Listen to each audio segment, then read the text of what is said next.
तूफानी बारिश के चलते अर्नव को आज दफ्तर के काम से निकलने में काफी देरी हो गई थी। अमूमन वो देर रात की आखिरी बस से ही अपने घर लौटता था, लेकिन आज के हालात देखकर ऐसा लग रहा था मानो आखिरी बस भी उसका साथ छोड़ देगी। अरे अर्नव, थोड़ा दा और तेज भाग। अगर यह बस हाथ से निकल गई तो इस आधी रात में शामगढ़ पहुंचना नामुमकिन होगा। यह कमबख्त बारिश भी आज ही के दिन होनी थी। वह बस अड्डे की तरफ जान लगाकर दौड़ रहा था। उसकी बस उसकी आंखों के सामने ही धीरे धीरे रेंगने लगी थी। बस ने रफ्तार पकड़ने की कोशिश की। उससे ठीक पहले वह फुर्ती से पायदान पर चढ़ गया। रोजमर्रा की जिंदगी की यह भागदौड़ कभी कभी कितनी जानलेवा और भारी महसूस होती है, यह उसे आज जैसे तनावपूर्ण पलों में बखूबी समझ आ रहा था। दरवाजे पर खड़े होकर कुछ पल लंबी सांसें लेने के बाद वह अपनी पसंदीदा खिड़की वाली किनारे की सीट पर बैठ गया। बाहर प्रकृति का रौद्र रूप जारी था। उस ठंडी हवा और बारिश की बूंदों के स्पर्श ने अर्नव की थकी हुई आत्मा को एक अजीब सा सुकून दिया। अचानक बिजली चमकी और बादलों ने भयानक गर्जना की। बस पूरी तरह वीरान थी। पिछली सीटों पर सिर्फ अर्नव ही अकेला मुसाफिर था। शायद इस तूफानी मौसम के कारण लोग जल्दी अपने घरों में दुबक गए होंगे, जिससे बस खाली रह गई थी। कितनी थकान है आज। ये बारिश, ये शोर। बस थोड़ी देर के लिए पलकें झपका लूं तो शायद कुछ चैन मिले। आंखें मूंदने के कुछ ही मिनट बाद जब अर्नव की नींद खुली तो उसके होश उड़ गए।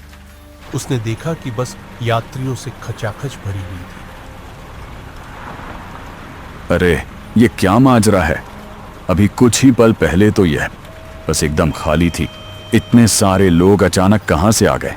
क्या एक छोटे से स्टॉप पर इतनी भीड़ चढ़ सकती है? इतनी भारी थकान और ऐसे डरावने मौसम में यह सवाल उसे अपनी नींद का भ्रम लग रहा था। उसने सोचा, छोड़ यार अर्नव, ज्यादा दिमाग मत चला।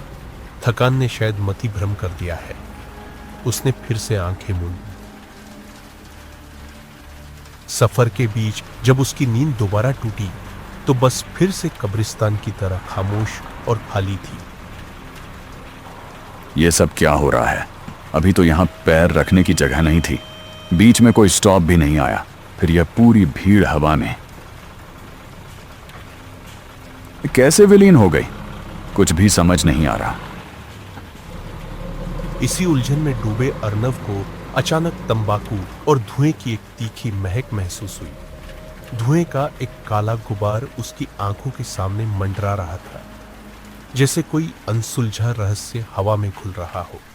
उसने गर्दन घुमाई तो देखा कि बगल वाली सीट पर एक बुजुर्ग बैठा चिलम पी रहा था। उसका चेहरा झुर्रियों का जाल था और उसकी पथराई आंखें रात के गहरे सन्नाटे को चीर रही थी। बाबा, अभी तो यह बस लोगों से भरी थी। अचानक सब कहां ओझल हो गए? ये कैसे मुमकिन है? 30 साल बेटा, पूरे 30 साल से मैं हर रात इसी बस में सफर का बोझ ढो रहा हूं।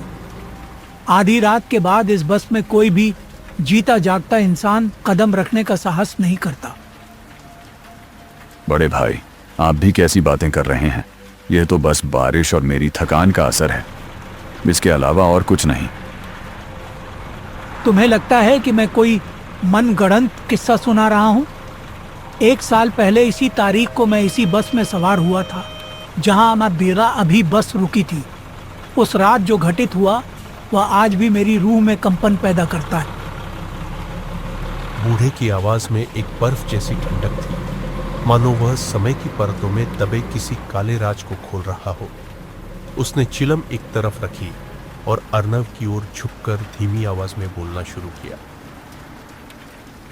उस रात भी आसमान ऐसे ही रो रहा था जैसा आज है। बस मेरे सिवा वीरान थी। मैं खिड़की के पास मौन बैठा था। तभी मुझे महसूस हुआ कि कोई अदृश्य नजरें मेरा पीछा कर रही हैं। मैंने पीछे देखा तो एक साया सामने की सीट पर जमा था। उसका चेहरा डरावना था और आंखें शून्य की तरह खाली थीं। वह बस मुझे घूरता रहा। मैंने चीखना चाहा, पर शब्द गले में ही दम तोड़ गए। उसने अपनी उंगली मेरी तरफ उठाई और फुसफुसाया, तुम्हारी यहाँ जरूरत नहीं है। और अगले ही पल वह धुएं की तरह गायब हो गया। बाबा, यह तो कोई डरावना सपना लगता है। नींद में अक्सर ऐसा महसूस होता है। बेटा, मैंने उस खौफ के बाद कई रातें जाग कर काटी हैं। उस साये की आवाज आज भी मेरे कानों में गूंजती है। याद रखना, उस रात बस रुकी भी नहीं थी, फिर भी वह ओझल हो गए।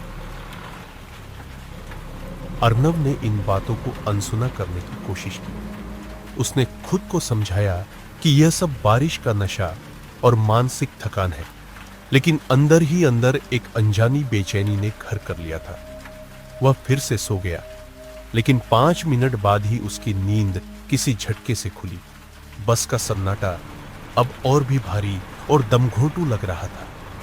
उसने बगल में देखा, वह बूढ़ा आदमी वहां नहीं था। यह क्या? अभी तो वह यहीं था। उसकी आवाज, वह धुआं, सब कहां विलीन हो गया? तब अर्नव की नजर सामने की सीट पर पड़ी।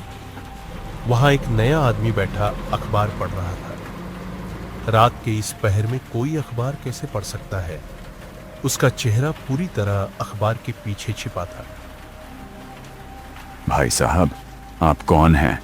इतनी रात को इस अंधेरे में अखबार? उस आदमी ने कोई जवाब नहीं दिया। अर्नव की धड़कनें तेज हो गई। जैसे ही उस आदमी ने धीरे धीरे अखबार नीचे किया, अर्नव के गले से चीख निकली। उस आदमी का चेहरा खून से लथपथ था। सिर का एक हिस्सा पूरी तरह कुचला हुआ था, जैसे किसी भारी चीज से प्रहार किया गया हो। उसकी आंखें बेजान और खाली थीं। बचाओ, ये क्या है? वह डर के मारे अपनी सीट पर दुबक गया।